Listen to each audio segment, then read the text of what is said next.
Details report আসতেছে।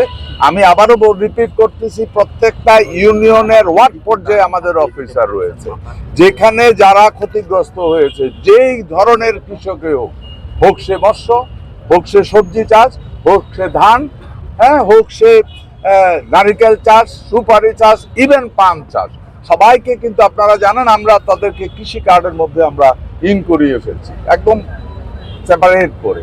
So যারা যারা ক্ষতিগ্রস্ত হয়েছে, সরকার তাদের সাথে সহযোগিতার হাত বাড়ানোর জন্য প্রস্তুত আছে। ওইভাবে আমাদের এগিয়ে যাচ্ছি, আমরা লিস্ট আমাদের তৈরি হয়ে যাচ্ছে ইনস্ট্যান্টলি। ভেরি বলছি যে কত গাছ লাগানোর কথা, যে এত গাছ লাগানোর কথা, সব লাগানো হয়েছে বলে হয়ে গেছে। আমি বলি যে আমরা পিছনে দ্বিতীয়বার কিন্তু এটাতে ইনকোয়ারি আসতেছে।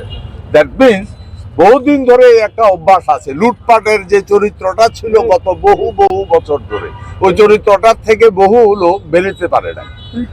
এই গভর্নমেন্ট এই ব্যাপারে প্রচন্ড স্ট্রিক্ট। আপনি ওইখানে আপনি বুঝতে পারছেন, দেশের প্রধানমন্ত্রী, মাননীয় প্রধানমন্ত্রী গাছ কোথায় লাগানোর কথা ছিল, কত গাছ লাগানোর কথা, কত গাছ লাগিয়েছে, এই খবরটা যে দেশের প্রধানমন্ত্রী ডাকে, আপনার কি মনে হয় আগামী দিনে কেউ এখানে ফাঁকি দেওয়ার সুযোগ থাকবে?